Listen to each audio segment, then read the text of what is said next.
আসসালামু আলাইকুম। শুরু করছি নগদ জনপদের খবর। সংবাদ কক্ষে আছি আমি শারমিন সাজ্জাদ। এখনকার এই সংবাদ আয়োজন একই সঙ্গে চ্যানেল আই অনলাইনের লাইভ টিভি এবং চ্যানেল আই অনলাইনের ভেরিফাইড ফেসবুক পেজও সরাসরি প্রচারিত হচ্ছে। চলে যাচ্ছি মূল প্রসঙ্গে।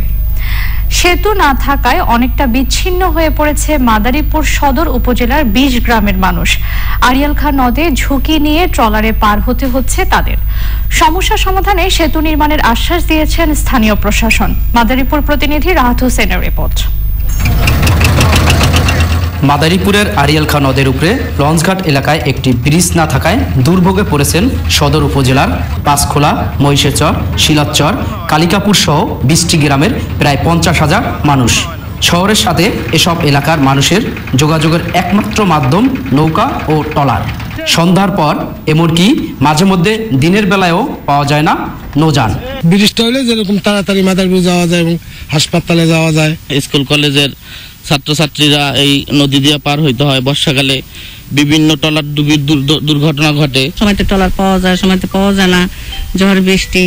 আমাদের দাবি ডঙ্গের সোজা একটা ব্রিজের। বর্ষার মধ্যে জীবনের ঝুঁকি নিয়ে তারা নদী পার হয়ে এই স্কুল কলেজে আসে।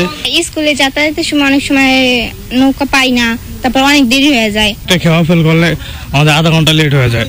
তো আধা ঘন্টা লেট হলে আমাদের পরে অনেক ক্ষতি হয়ে যায়। ব্রিজ নির্মাণের জন্য একটি প্রস্তাব পাঠানো হয়েছে বলে জানিয়েছেন জেলা প্রশাসক। অলরেডি এটা পরিকল্পনা গ্রহণ করা হয়েছে যে ওই নদীর উপরে একটা ব্রিজ হবে। পুরনো লঞ্চ ঘাট যেটা, এটা অলরেডি প্রস্তাব প্রেরণ করা হয়েছে, কাজে এটা এখানে একটা ব্রিজ করা হবে নদীর উপরে। আড়িয়াল খাঁ নদের লঞ্চঘাট এলাকায় দ্রুত একটি ব্রিজ নির্মাণের মাধ্যমে গ্রামের মানুষের দুর্ভোগ দূর করবে সরকার, এমনটাই প্রত্যাশা স্থানীয়দের। মাদারীপুর থেকে রাহাত হোসেন, চ্যানেল আই। সিলেট ও কুমিল্লায় দুটি দুর্ঘটনায় ৪ জন নিহত হয়েছেন, আহত হয়েছেন আরো কয়েকজন। সিলেট বিয়ানীবাজার সড়কের হেতিমগঞ্জ এলাকায় ট্রাকের পিছনে একটি মাইক্রোবাসের ধাক্কা লাগলে গ্যাস সিলিন্ডারের বিস্ফোরণ ঘটে এবং গাড়ি দুটিতে আগুন ধরে যায়। এতে মাইক্রোবাসে থাকা ৩ জনের মৃত্যু হয়, আহত হন ৩ জন। কুমিল্লা শাসনগাছা রেল ক্রসিং এ মালবাহী ট্রেন একটি সিএনজি অটোরিকশাকে চাপা দিলে ১ জন নিহত ও ৩ জন আহত হয়েছেন।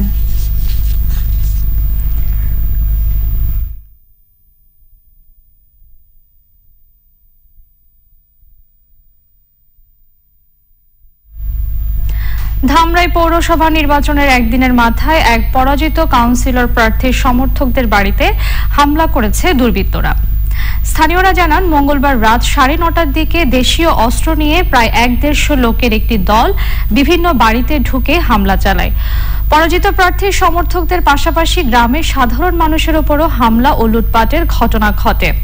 ঘটনাস্থল পরিদর্শন করে পুলিশ জানিয়েছে এ ব্যাপারে তদন্ত চলছে। দীর্ঘদিন ধরে উচ্ছেদ অভিযান না থাকায় চাঁদপুরের ডাকাতিয়া নদীর তীরে গড়ে ওঠা অবৈধ স্থাপনা স্থায়ী রূপ নিয়েছে।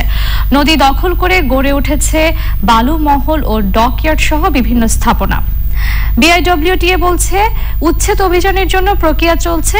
চাঁদপুর থেকে মোর্শেদ আলমের পাঠানো তথ্য ভিডিও চিত্রে শমিক আহমেদের রিপোর্ট। যেন ডাকাতের কবলে এক সময়ের খরস্রোতা নদী ডাকাতিয়া। তীর দখল হতে হতে নদী এখন জীর্ণ প্রায়। ইট পাথর ব্যবসার স্থায়ী অস্থায়ী স্থাপনার সঙ্গে যুক্ত হচ্ছে ডকইয়ার্ড। বালু ব্যবসায়ীদের কারণে নাব্য হারিয়ে অস্তিত্ব সংকটে ডাকাতিয়া নদী। স্থানীয়দের অভিযোগ, প্রভাবশালীরাই দখলে জড়িত। নদীটা ছিল ওই মাথা পর্যন্ত আর কি, ওই মাথাতে মাথা পূর্ণ নদী ছিল আর কি। বিভিন্ন রকমের শক্তিশালী লোক তারা আর কি দখল করে রাখা, এরা ব্যবসা বাণিজ্য কাজকর্ম সবকিছু করতে। জায়গা জায়গায় মানুষে উঠা করে হিডা করে বিভিন্ন ইয়া করে। মনে করেন নদী ছোট হয়ে গেছে, এখন ল সিস্টেম আগে যেরকম আসা যাওয়া করতো, এখন আসা যাওয়া করতে পারে না। পরিবেশবাদীদের অভিযোগ, নদী ধ্বংস করে পরিবেশ বিপর্যয় করা হলেও উচ্ছেদ অভিযানে উৎসাহ দেখায় না বিআইডব্লিউটিএ। পরিবেশ এবং প্রতিবেশের ভারসাম্য রক্ষার জন্য এই নদীটিকে টিকিয়ে রাখতে হবে, নদীকে যে কোনো মূল্যে দখলমুক্ত করতে হবে। উচ্ছেদ অভিযান পরিচালনায় নানা দাপ্তরিক প্রতিবন্ধকতার কথা জানিয়েছে বিআইডব্লিউটিএ। এখানে আসলে উচ্ছেদ অতীতে হয় নাই, তো সেই জায়গাগুলোতে উচ্ছেদ করতে গেলে মানে অন্য জায়গায় যেখানে আপনার উচ্ছেদটা চলমান প্রক্রিয়া আমরা খুব সহজেই করে ফেলতে পারি, এইখানে সেটা চলমান প্রক্রিয়া না বা শুরু হয় নাই। তো প্রথম যখন করা হয় সেক্ষেত্রে অনেক প্রস্তুতি, অনেক প্রিপারেশন এবং ইন্টারনাল বা আপনার অনেক রকম অনেক কাজকর্ম থাকে। থেকে সেই কাজকর্মগুলো চলছে। আর ডাকাতিয়া নদী বাঁচাতে কার্যকর পদক্ষেপ নেওয়ার দাবি জানিয়েছেন এলাকাবাসী। Soumik Ahmed, channel I.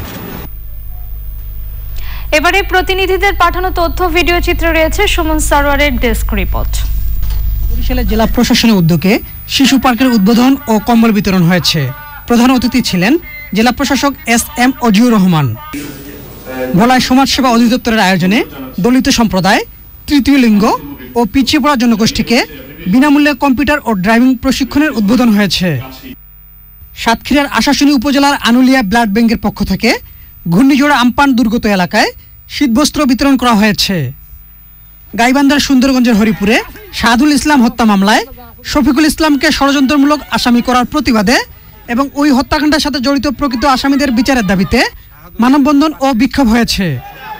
Jamalpur general হাসপাতালের ডাক্তারদের অবহেলায় রোগীর মৃত্যু, রোগীর স্বজনদের উপর হামলা ও মিথ্যা মামলা প্রত্যাহারের দাবিতে বিক্ষোভ সমাবেশ হয়েছে। বিজয় দিবস ও মুজিব বর্ষ উপলক্ষে ঝিনাইদহে শুরু হয়েছে 3 দিনব্যাপী সাংস্কৃতিক উৎসব। সম্মিলিত সাংস্কৃতিক জোটের আয়োজনে জেলা শিল্পকলা একাডেমি চত্বর থেকে র্যালি বের হয়। নোয়াখালীর সুবর্ণচরে আমনা হত্যার সাথে জড়িতদের গ্রেপ্তারের দাবিতে মানববন্ধন ও বিক্ষোভ করেছে এলাকাবাসী। পিরোজপুরের সদর উপজেলার বিভিন্ন এলাকায় শীতবস্ত্র বিতরণ করেছেন পুলিশ সুপার হায়াতুল ইসলাম খান। বিশ্ববিদ্যালয় ভর্তিতে গুচ্ছ পদ্ধতি বাতিলের দাবিতে রংপুরে সড়ক অবরোধ সহ বিক্ষোভ সমাবেশ করেছে শিক্ষার্থীরা। শরীয়তপুরের সখীপুরের নতুন বাজার এলাকায় পদ্মা শাখা নদীর উপর বীর মুক্তিযোদ্ধা হাবিবুর রহমান শিকদার সেতুর উদ্বোধন হয়েছে। উদ্বোধন করেন পানি সম্পদ উপমন্ত্রী AKM Enamul Haque Shamim. Suman Sarwar, Channel i. প্রিয় দর্শক, এই ছিল নগর জনপদের খবর। পরবর্তী কৃষি সংবাদ দেখার আমন্ত্রণ জানিয়ে শেষ করছি। ধন্যবাদ সবাইকে।